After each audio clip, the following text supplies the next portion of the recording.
ბრძანდებით ბატონო ზურა. დიდი მადლობა, კარგად. როგორ განწყობაზე ხართ? სამშობლოში დაბრუნება სულ სხვა. რა თქმა უნდა. ასე რომ ძალიან კარგი ხასიათზე, აი გზნობები, აი დიდი სურვილი მაგაგიზიაროთ, ყველაფერი რაც გამოვცადეთ ბოლო 18 თვის განმავლობაში. მოვდივართ მეგობრებო, თბილისისკენ გზაში ვართ. Daახლოებით 2 საათში თბილისში ვიქნები ჩვენ და ხვალ დილას 12 საათიდან გელოდებით ყველას დანიშნულების ადგილზე. საკმაოდ საინტერესო დღე გვექნება. ბატონი ზურა შემოგთავაზებს ბევრ საინტერესო ისტორიებს ამ მონსტრებთან დაკავშირებით. მაშინ დავიწყეთ საკმაოდ საინტერესოდ იმ თემაზე საუბარი. ჩვენი ფორდი რომ ჩაგვეძირა რა და აი ეგ დეტალები თუ გაიხსენებთ დეტალურად რომ გითხრათ როგორ დაიწყო, როგორ მოგივიდათ და ბოლოს როგორ ამოიყვანეთ. დაიწყო ყველაფერი ისე როგორც მქონდა დაგეგმილი, დავედით კანადის ჩრდილოეთში არის ქალაქი იელონაიფი, ეს არის ბოლო დიდი დასახლებული ქალაქი, სადაც შეგიძლიათ ჩვეულებრივი გზით, ესე იგი მანქანით ჩახვიდეთ. მას შემდეგ იწყება იელონაიფის შემდეგ უკვე არის ბრილიანტების საბადო, დაივიკი და ეს არის ზამთრის გზას იზახიან, ყინულის გზას, რომელიც ყოველ წელიწადს ნულიდან გეყინება, კეთილმოწყობის სამსახური ამ კომპანიის ატარებს მონიტორინგს და სპეციალური საშმი ჭირდება და ტრეინინგის გავლა, რომ ამ გზაზე თქვენ მოხვდეთ. და ერთი-ორი კიდე ზევიდან დარეკილი საიდანაც საჭირო. მოკლედ, ჩვენივრად გავართვით ყველა მომევზადეთ, დავიწყეთ მოძრაობა. ეს ორი მანქანით იყავით, ხო, როგორც? წინდებში იყო გადმოსული მანქანიდან და მაისურით. გასაგებია. როგორც აი ჩვენთან ახლა ნახავთ უკან მანქანაში გვიწვია ტანსაცმელი. საწადარიგო ტანსაცმელი ყოველთვის 3 წყვილისგან შედგება. ეგეთი შემთხვევებისთვის და სხვა არასტანდარტული სიტუაციებისთვის. 500 მეტრი მოუწია. მოკლედ ჩაგვეძირა და რამდენ ხანში ჩაიძირა? ანუ საბურავი რომ მოძვრა და დაეცა დაბლა. უკვე ნელ-ნელა დაიწყო. 30 წამში ჩაიძირა მანქანა. ერთადერთი რაც ამოტივტივდა იყო უკანა პორბალი, რომელიც ყინულმა მოაგლიჯა. ერთადერთი ეგ დაგვრჩა. 30 წამში მოასწრეს გადმოსვლა? ოჩა ბიჭებს. მაგარი. იმარჯვა ისევ ისლანდიელმა. თორემ ადგილობრივი ის გამოსტილი ექნება. ისე დაბანიკდა, ისე დაიბნა. ჩვენ მეორეჯერ დავჭირდა უკვე წასვლა კიდე ტესტ დრაივზე. უარი განაცხადა ჩვენთან ერთად წამოსულიყო სამგზავროდ. ასე რომ მე უკვე როგორც გავიგე, ფსიქიატრთან დავდიოდა კიდე დაიხადეს. და რა უნდა შეგეკითხოთ, აი თქვათ ვერ მოასრო გადმოსვლა და დაიწყო ჩაძირო. ამ დროს შიგნიდან მანქანას რამე დამატებითი აღჭურვილობა ისეთი აქვს, რომ შუშა დაამტრიო გადმოყიდო. მანქანაში გვიდევს შუშის დასამტვრევი, სხვათა შორის იმ მანქანებშიც კი, რომელსაც ჩვენ გზაზე ვიყავით. მანქანაში ვიდეო შევიძლიათ მე გაჩვენოთ. ჩვენ სპეციალური ჩაკუჩები არის. კი, მაგას გულისხმობ. ყველა მხარეზე მანქანას ედო რომ ეგრევე როწნევა გასწორდეს, რომ შეძლოს გადმოსვლა. მაგრამ იქ წყლის ტემპერატურა მინუს რამდენი? წყლის ტემპერატურა მინუსი არ არის, მაგრამ მინუსამდე ბევრი არ უკლია. +3, +4 გრადუსი არის წყლის ტემპერატურა. გადარჩენას ყოველ შემთხვევაში შეძლო. შანსი გაქვს, თუ იცი რა საკეთებ, უნდა აუცილებელია ვიღაცა გვერდზე იყოს, რომ მოგაწოდოს მშრალი დასასმელი და რამდენად გაიწვო თავი. და მან შიდა დინებებიც ხო არის და შეიძლება დინებამ რო წაგიღოს, იქ ვეღარ ამოხარ. როგორ არის ყინულის ჩამწრევა და ის ფაქტი რომ იქითობისას ყინულის სისქე იყო დაახლოებით 80 სანტიმეტრი და უკან დაბრუნებისას 14 სანტიმეტრი გამოიწვია წყალქვეშა დინება. იმ ადგილზე სადაც ეს მოხდა, ეს არის სრუტე. და როდესაც დინება მიდის იქით და აქეთ ქვევიდან, ესე იგი გამორეცხა ეს ყინული და ეს შეთხელებული ყინული დაახლოებით რადიუსი იყო 200 მეტრი. იმ 200 მეტრის იქით ისე ჩვეულებრივი ყინული იყო. ესე იგი ფაქტიურად იმ ადგილზე გამორეცხა კონკრეტულად. სადაც ეს მოხდა, აი 200 კილომეტრი დაახლოებით რადიუსი იყო გათხელებული ყინული. იმის 200 მეტრი გვერდზე რო გაეღოთ, არაფერი არ მოხდებოდა. ჩვეულებრივად გაეღოთ, მაგრამ ეს იყო წყალქვეშა მთის თავი, რომელზედაც გადადიოდა წყლის დინება და რომელმაც ყინული ქვევიდან გამორეცხა და დატოვა 14 სანტიმეტრი. ეს მოხდა დაახლოებით 3 დღეში, იმიტომ რომ 3 დღეში უკან გამოვტრიალდით. და იმ შემთხვევაში თუ რადარს დააყენებდით, უკვე გეცოდინებოდა და რადარი მაინც კი გავრცელებს და უკვე ხედავ, რომ იწყება შეთხელება ყინული და გააქვთ რომ მიიღო ის გადაწყვეტილება, რომ სახიფათოა რაღაცა და შეცვალო ან მარშრუტი, ან წახვიდე ფეხით და გვაქვს ჩვეულებრივად მამაპაპური მეთოდი არის.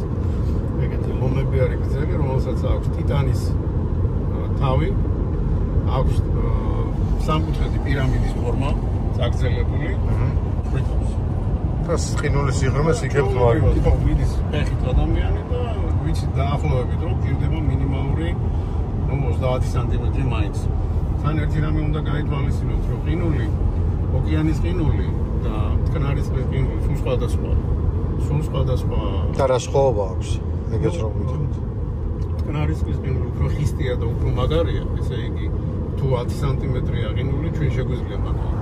და ეს სხვაობა ყინულებს შორის ძალიან დიდია. დიდია, კი. ზღვის ყინულს, ესე იგი, მარილი წყალი რომელიც არის, სისქე მეტი ჭირდება წილებით. არის ყინული კიდე, ესე იგი, ზღვის ყინული უფრო დრეკადია, თან მანქანის რო გადადიხართ, ბევრი ვიდეო კადრი მაქვს, სადაც მანქანა ჭირდება, ეგრე ტალღასავით იზნიქება.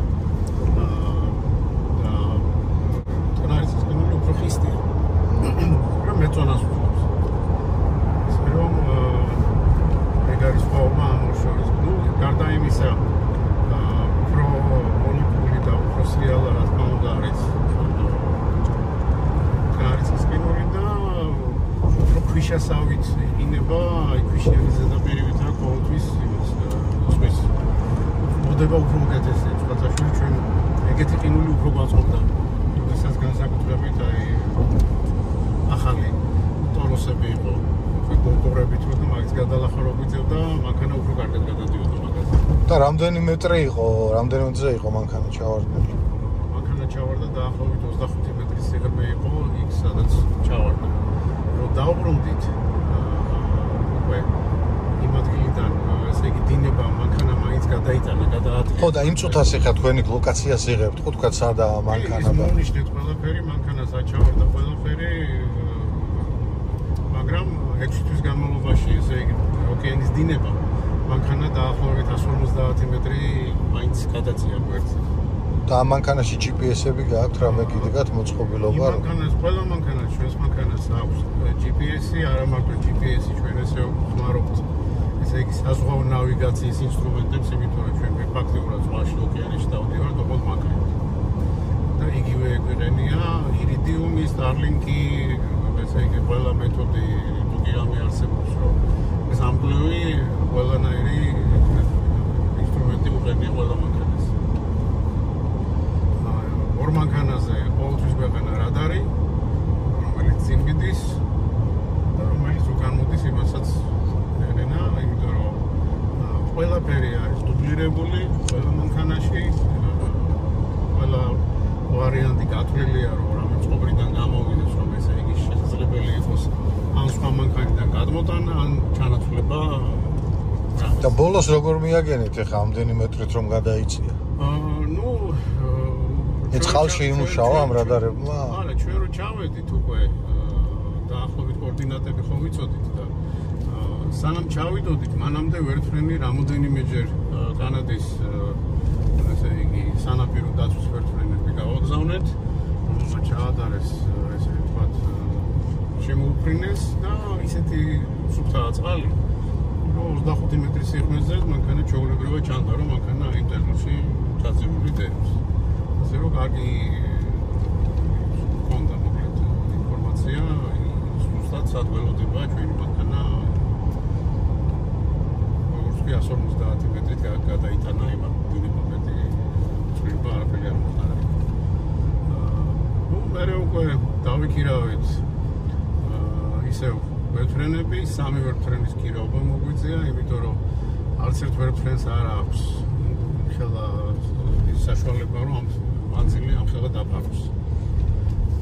ორი ვერტმფრენი იყო, რომელმაც ესე იგი მარშრუტის მიხედვით დადეს საწვავი წინასწარ და ჩვენ მივყვებოდით, ესე იგი ჩვენი პატარ-პატარა გასამართის ადგურები ქონდა ჩვენი ვერტმფრენებისთვის. 4 წერტილი მოეწყო, სადაც იყო ქალაქის საწვავი. ორივე ტრენით გავფრინდით საბოლოო ჯამში და ამოღების მომენტში უკვე ერთივე ტრენი იყო წერტილზე, რომელმაც მას შემდეგ რაც ჩვენ უკვე ნაპირზე ნავით და გასაბერი ეგეთი ბალიშები არსებობს. ამოვატივტივეთ მანქანა ნაპირზე მერე უკვე აი ჩვენი კამაპის ვინჩით ჯალამბარით მოხდა მანქანის კუნძულზე ამოყვანა.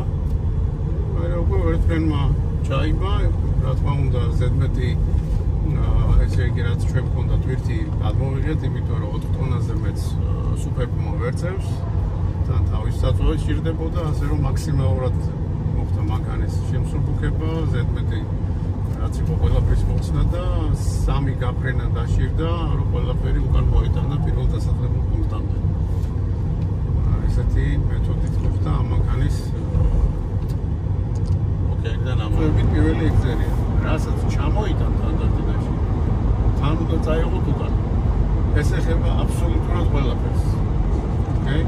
დარწმუნებული ხვდები ეხლა. ადამიანის ბიოპროცესები ყველაფერი, რაც ხდება, ყველა სპეციალური ეგეთი ცელოფანია. სამწუხაროდ არ ამაყთ ანტორი გაჩვენდით ორი შეაქ. ოკეი? რომელსაც თქვენ წაიღებთ ხარავში, მორჩებით თქვენი ესე ვთქვათ, უნების მოთხოვნილების დაკმაყოფილებას, ეს ყველაფერი უნდა შეიკრას. სპეციალური ესე იგი გარეთ რა თქმა უნდა არის დიდი კასრი, სადაც ეს ყველაფერი იყრება და მერე როცა ექსპედიცია მთავრდება და ამას ყველაფერს აბარებდა, ეს ისე ანტარქტიდიდან სპეციალური ტრანსპორტის მეშვეობით ხეთმა ამის ყველაფერი უკან დამოტანა. თუ თქვენ თვითონ წაიღებთ უკან და ჩააბარებთ სამხრეთ აფრიკაში ან უნდა არენაში, ჩილეში ან სადაც გეკნებათ ესე დაბრუნების ესე იგი მიღებ პუნქტს უნდა ჩააბაროთ უკან. ესე იგი რაც მიგაქვთ, უკან მოგაქვთ ყველაფერი. აბსოლუტურად ყველაფერი პირველით და მეორეც უნდა დაბრუნდეს, უნდა დატოვოს ანტარქტიდა. არც ერთი ექსპედიცია ამას არ ტოვებს. და ამას ვინმე აკონტროლებს? ნუ რა თქმა უნდა ამას მაქსიმალურად ცდილობენ გააკონტროლო. დაბრუნებისას ესე იგი დაახლოებით იციან ადამიანს რამდენი შეგვიძლია და ყველა მსინდის ნაუსიანად უნდა ჩააბაროს ეს ფაქტორის. აი გზაზე რომ მიდის მანქანა და ჩვენ როგორია თოვლია, ყინულია და თოვლი დაფარავს და ეს დაიმალება. ანტარქტიდაში და არჩილოს პოლოზე არაფერი არ იმალება. თუ კი რამეს დატოვებთ, ყველაფერი ჩანს. ეს მანქანები სადაც რჩება, მერე ითოვება ალბათ, ხო? მანქანები ითოვება, იფარება თოვლით და ერთმანეთს თუ კი ოდნავ პატარა ხრიჩოც თუ კი არის სადმე დარჩენილი. მანქანა დაგვდებათ აბსოლუტურად გამოსებული აი ფქვილივით თოვლით, რომელთანაც არც თოვლის უნდა გეცდება, ფაქტიურად არის მთვერი. შიგნით შემოდის მანქანაში? შემოდის ყველგან, ყველა აბსოლუტურად ყველა ხრიჩოში ის შესაძლოა და გამოავსებს. ხა წარმომიდგენია ძრავში რა იქნება? ძრავი რომ მიხდება ესე იგი საფარი დიდი თეთრი ყინულის თოვლის უნდა არის ფაქტიურად, რომლისგანაც შეიძლება რამოდენიმე მოჩანდეს შლანგი გაზ დეტალი. მე იწყება უკვე როგორც გეოლოგები ხმარობენ. ათასნაირი ხელის განსაცვო, რომ რამენერად გამოიხვეთოს, ისევ რამე არ დაზიანდეს, რა თქმა უნდა, ფრთხილად. ესე იგი, ყველა მანქანის გაცოცხლებას ჩასვლის მომენტი დაჭირდება მინუს 1 კვირა. 1 კვირა საშუალო? 1 კვირა ჭირდება გაწმინდას, ესე იგი, საბურავების გადამოწმებას, ყველაფერი გაიტესტოს, კიდე რამე სხვა დაზიანება ხომ არ არის. იმიტომ რომ ზამთრის პერიოდში ყველანაირი მანქანის სარგებლობა იქ არ არის. ესე იგი არის 3 თვე, რომელსაც ქვია ზაფხული ანტარქტიდაში, არის ერთ-ერთი პერიოდი, როდესაც შეგიძლიათ აი იმოძრავოთ ან ავტომობილით ან არის სხვა სატრანსპორტო საშუალება. მოვიცეთ ნელ-ნელა წინ.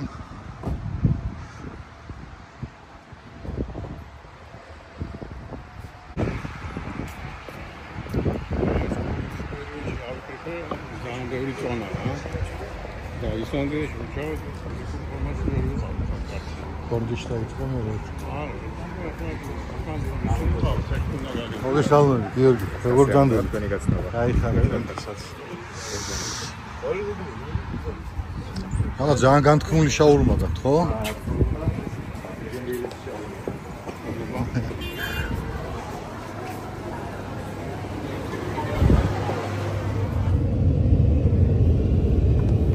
წავედით, დიდი მადლობა სოკარს გამასპინძლებისთვის.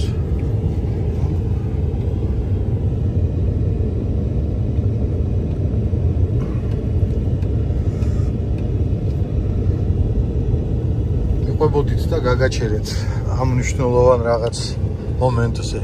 რაღაც ტორმუზების ამბავს მეუბნებოდით, რომ მხოლოდ და მხოლოდ ერთი საბურავზე გვაქვს უხრუჭიო. ერთ საბურავზე რჩება ხოლმე. და მიზეზი რომ ვთქვათ, რატომ და რატომ არ იყენებთ, ან რა აუცილებლობაა ვთქვათ, რომ მხოლოდ და მხოლოდ აუცილებლობა უხრუჭების იქ მაინც და მაინც არ არის. განსაკუთრებით ანტარქტიდაში. პირველი თავარი მიზეზი მაინც ის არის, რომ წონაზე ყველანაირად ვცდილობენ, რომ მანქანის წონა იყოს მაქსიმალურად შემსუბუქებული და ის ნაწილები, რომელიც აღარ ჭირდება, ეს ყველაფერი ხდება ეგრევე. ასე რომ ყველა მანქანაზე აღენია ერთადერთი ხუჭი, როგორც წესი არის წინა მხარეზე ტოვებენ გზავრის მხარეს. და რატო ირჩევენ მან დამოიწყოს ხარს? აი რო ჩამოვიძანდება ბატონი ტორფი, იმას გითხოთ. შეგიძლიათ გაწუროთ, შეგიძლიათ ყველა ეგ შეკითხვები. ეს პატარა ბავშვით მაგათარო ვიყავი, აი მეგონა რომ მანქანაზე რაღაც ცოდნა გამაჩნდა, მაგრამ უკვე სულ სხვანაირად ხდება ესე იგი, სულ სხვანაირად უდგებიან, სულ სხვანაირი კანონები მოქმედებს იქა და ყველაზე გამოცდილები ესე იგი ანტარქტიდაში, რა თქმა უნდა, ეს არტიკ ტრაკი მაინც ეს დისკებიც განსხვავებულია სავარაუდოდ, ხო? თუ ჩვეულებრივი დისკები. განსხვავებულია და დიდი მინუსი წინანდელი მოდელის დისკებს რა ქონდა. მაგათაც უყენია რა თქმა უნდა ბიდლოკები, ნუ ყველაფერი როცა იგებება საკმაოდ ძიმეა. ძალიან ეცადნიან რომ რამენაირად შეემსუბუქებინათ ეს კონსტრუქცია. და მინუსი კიდე ისიც, რომ აქტიურად დაბალანსება ვერ ხერხდება ზომის საბურავების და ეს დისკები იყო შეკვეთილი, ეს კინის დისკები იყო, ჩვეულებრივია, რომელიც იყო შედუღებული, მოდულებული, სადაც გადაკეთებული. ძალიან ძნელი არის მათი დაბალანსება, ისე რომ კომფორტულად გზაზე იაროს. საკმაოდ განიერი დისკებიც იქნება, იმიტომ რომ საბურავი ძალიან აი რომ მივალთ თბილისში, დაინახავთ ციგანეცა. ისე რომ ეს როგორც მითხრა, აი მე დაბალანსება შეუძლიათ უკვე აქტიურად იდეალურ დონეზე, ასე რომ ჩვენს მათაშორის გქონდა მცდელობა, რომ ეს როდესაც შეიმუშავეს ეს დისკები თბილისში ჩვენი ის რომ არის დელტას ქარხანა, და შეხვედრა. და მაქსიმალურად ვცდილობდი, რომ რაღაცა დეტალი მაინც საქართველოში წარმოებული, ნუ რაღაცა მაინც ყოფილიყო. მოგვიტყვა, რომ აი ჩვენი პროდუქცია, ჩვენგან ნაწარმოები რამე ანტარქტიდაში მუშაობს. მაგრამ სამწუხაროდ ჩინელებს ალბათ ვერ შევედრებით ვერც ფასში, ვერც ხარისხში ალბათ, არ ვიცი როგორ არის, მაგრამ საბოლოო ჯამში ახლა ეს დისკები ჩინეთში წარმოებული და ეს საბურავები რამდენად რეკომენდირებულია, რომ მხოლოდ და მხოლოდ იმ გრუნტზე უნდა ადარო, აი თქვათ, ჩვეულებრივ გრუნტზე მოკლე მანძილზე გადაადგილება შესაძლებელია, იმიტომ რომ ყველა საბურავს ხო თავის დანიშნულება აქვს.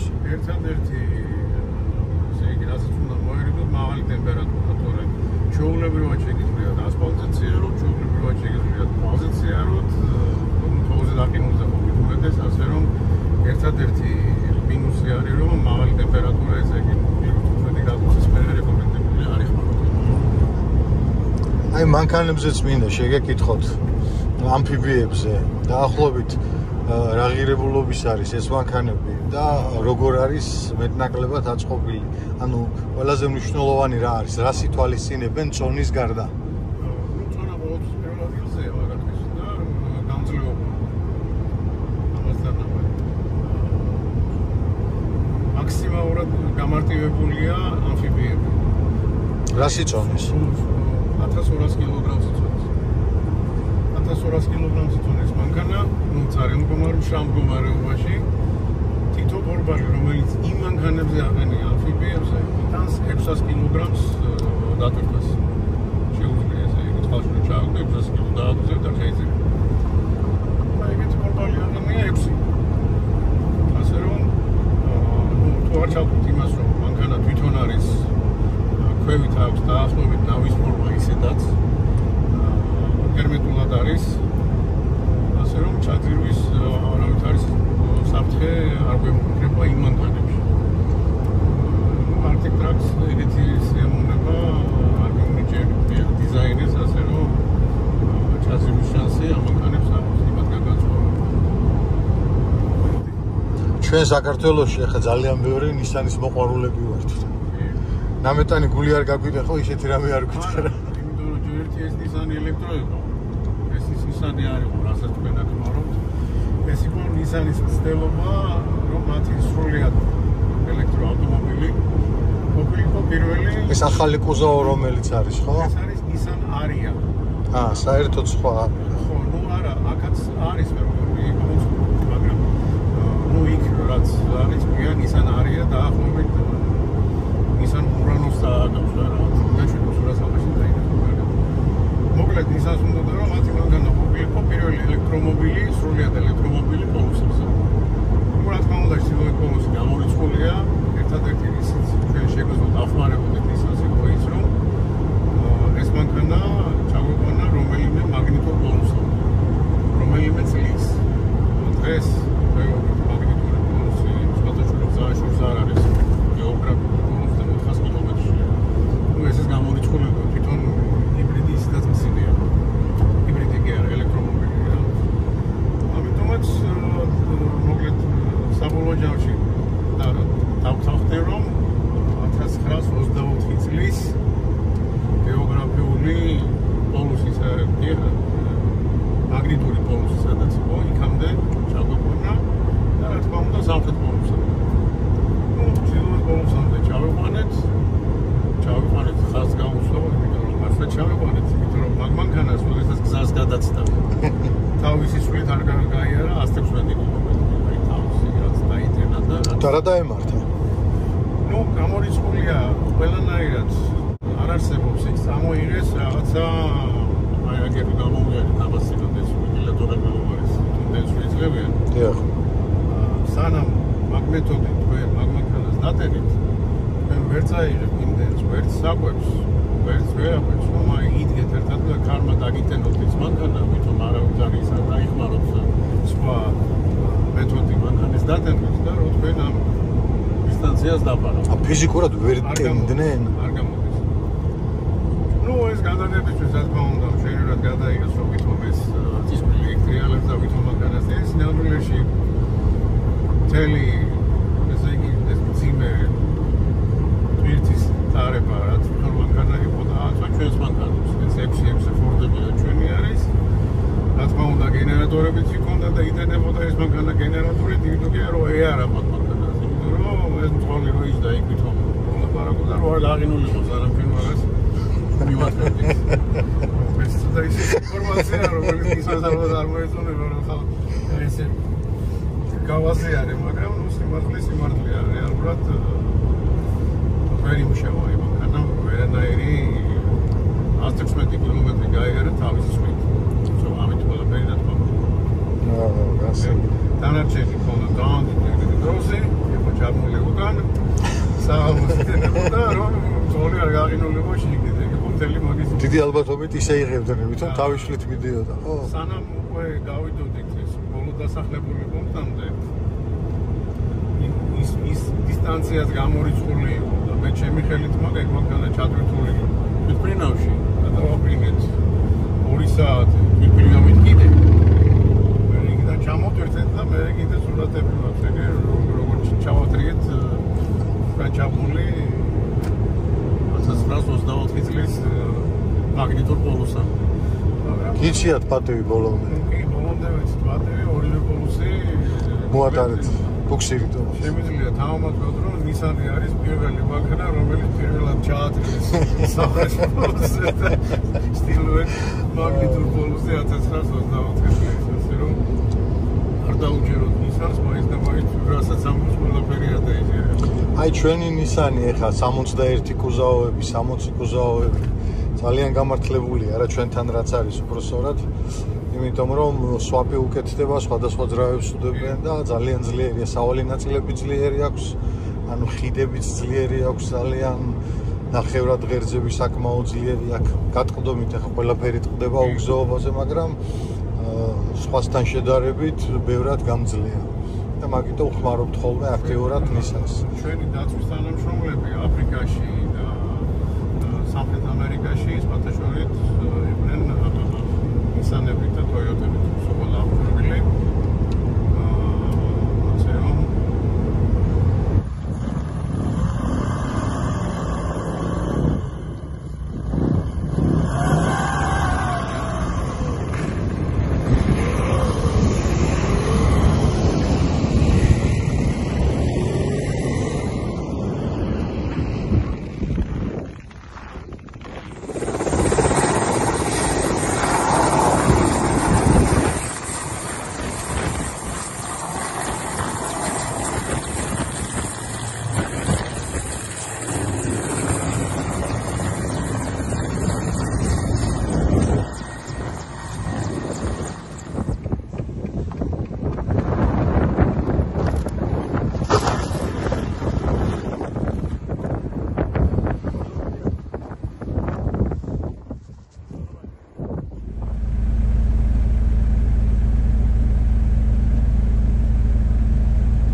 ეს ამდენი მანქანები ტექნიკურად რომელიმე კომპანია უწევს ამას მომსახურებას თუ კონკრეტულად თქვენი კერძო მანქანებია ეს მანქანები არის ჩემი კერძო ტექნიკურ მომსახურებას ექსპედიციის პერიოდში უწევდა Arctic Trucks ისლანდიური კომპანია რომელმაც მოახდინა მანქანების ესე იგი ტიუნინგი და აპგრეიდი და აღჭურვილობის რაც შემატეს უკვე მაგათ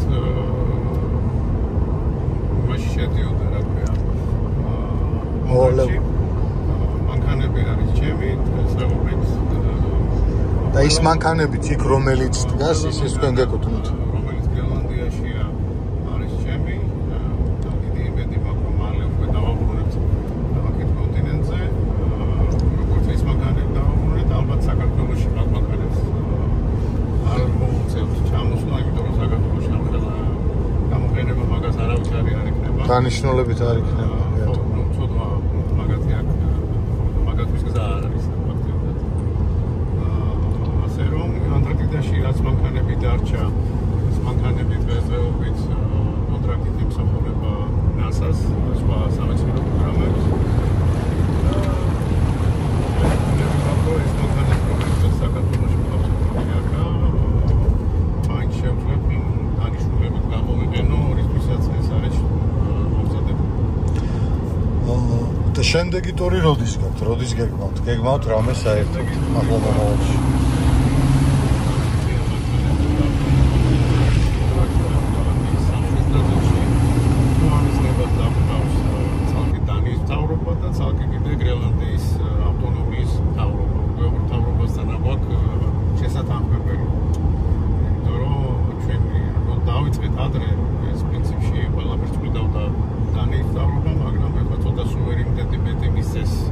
ადგილობრივ მმართველობას და უკვე გვიწევს ორივე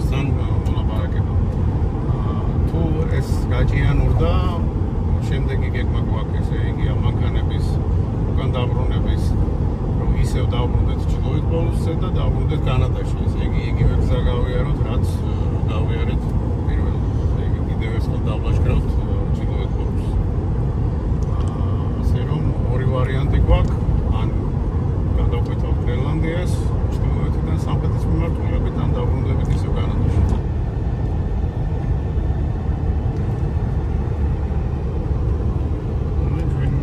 ჩამოვედით მშვიდობით. ჯვარი. შემოვალთ თბილისში დაახლოებით 1 ხუთში. წავედით ახლა ჯაბას მანქანით.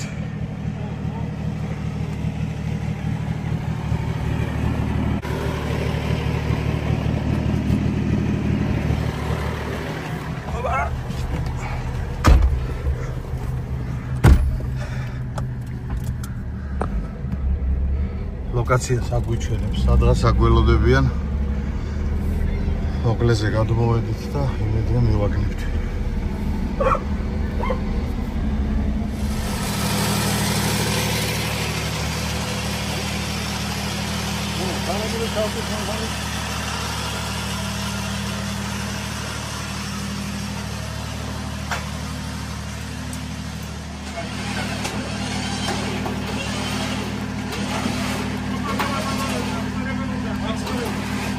ფიშა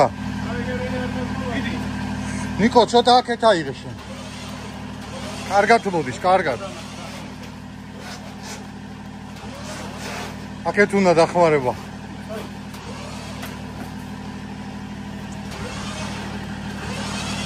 ზურა აქეთ მიაწექი შიგნით შეწიე ცოტა არა უნდა შეწიოთ შიგნით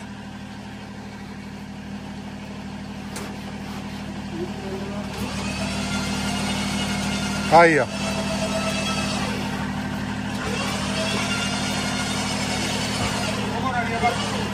იდეალურად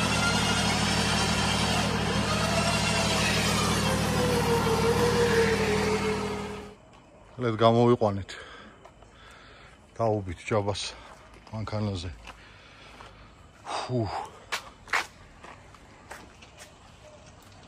გამოვაძვრინეთ როგორც იქნა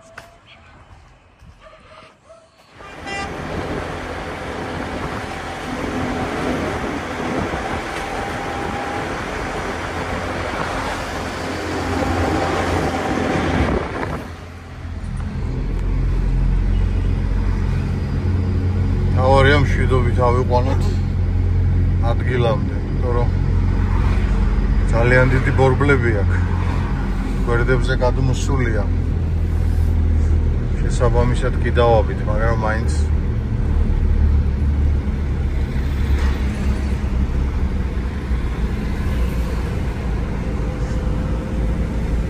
ჯაბა შენ რა გადარდებს, იხარ შენთვის გენრიელად. გუშაო, სოციალურია. ხლა გაგვიჭიტლა მანდავა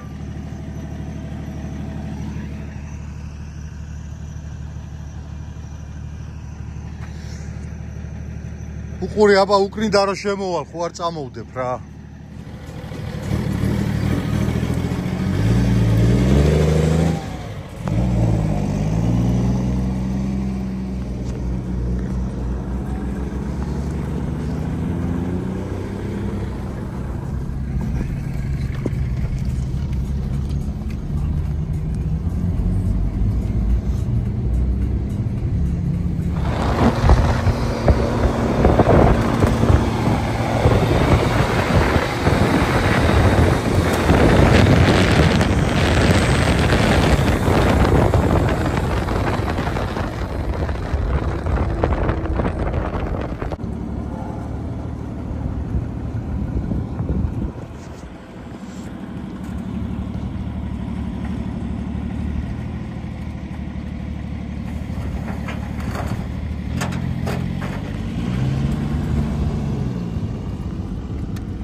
მადლობა მინდა გადავუხადო ყველას. დავიწყოთ ნიკორას ხორცს პროდუქტებიდან ჩვენ ძმას გიორგი ლონდარიძეს. გიო, დიდი მადლობა ამ გვერდში დგომისთვის. ჩვენს ხაკაძეს გიორგის. გაიხარე გიო. დავით გენაცვალე ქუთათელაძე. ჩვენი ძმა ხარ. უღრმესი მადლობა ბიჭების გამასმითლებისთვის. ამ ლუდებით. გენაცვალე ჯიგარი ხარ. ყველას დიდი მადლობა ბიჭებო გვერდში დგო.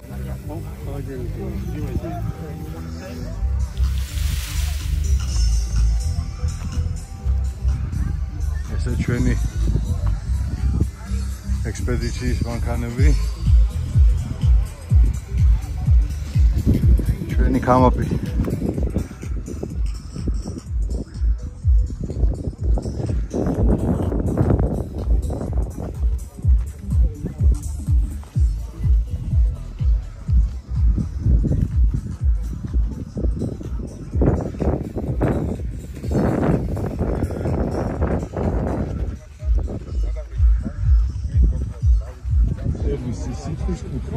ტექნიკური კუთხით, რაც ჩვენს შესაძლებლობებში და ძალებში იქნება რამე, რაც არ უნდა დაგჭირდეთ, შეგიძლიათ მობრძანდეთ. ეს მანქანა ცოტა გაცოცხლდება, მაშინ შეგიძლიათ რომ მობრძანდეთ, აბსოლუტურად ყველაფერს უფასოდ გთავაზობთ. მე კონკრეტულად ვარკეთილის ფილიალიდან ვარ და Off-Road Club Georgia's წევრებისთვის ისედაც ცნობილია, რომ ჩვენთან გაქვთ ფასდაკლებები და კი ბატონო წევრი უნდა იყოს და ჩვენი მხრიდან მაქსიმალური მხარდაჭერა გაქვთ ყველაფერში აბსოლუტურად.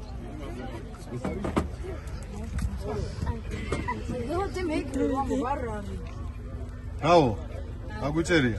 W800QO. ციკო. აისა მეორეს გქონდათ?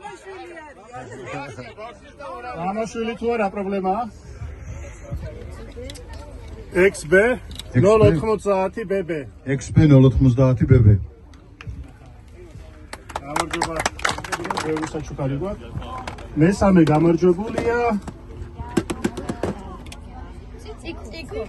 ციკო 222. აუ ისედაც გაწიკე. მადლობა. ბოლო ტექნიკური მომსახურება ჩაუტარდათ, ჩვენ რო დაბრუნდით ანტარქტიდიდან ჩილეში, პუნტა არენაში. ერთმანეთი გავიცანით Off-Road Club Georgia's შეკრებაზე. ბატონი ზურაბ სანიკიძე არის ამ ექსპედიციის ხელმძღვანელი და შევთავაზეთ ჩვენი სერვისი, შემოგთავაზებთ ავტომობილებში ზეთი შეცვლის პროცესს. რასაც ესე ვთქვათ, შევპირდით ამ კარგ ადამიანებს, იმას შევასრულებთ ჩვენი მხრიდან. Soil idea-ში საუბრობთ, თქვენ ცნობილი ბრენდია. ამერიკაში თუ სწორედ მახსოვს მითხარით, რომ კი, კანადაში, ამერიკაში ძალიან ცნობილი ბრენდია, ჩვენ კარგად ვიცნობთ ამ პროდუქციას. ვენდობით. პროცესში სავარაუდოდ გამოჩნდება კიდევ რაზეც ხმარობთ, თუმცა აქედან ვიტყვით, რომ ამ soil-ის signature 0.30-ის გამოყენება გადავწყვიტეთ, იმიტომ რომ ყველა ტემპერატურულ, ესე ვთქვათ, რეჟიმში იდეალურად გამოადგება და იდეალურად იმუშავებს. მოდი.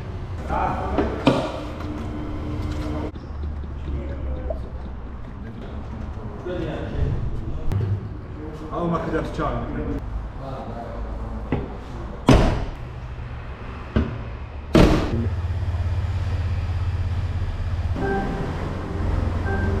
There.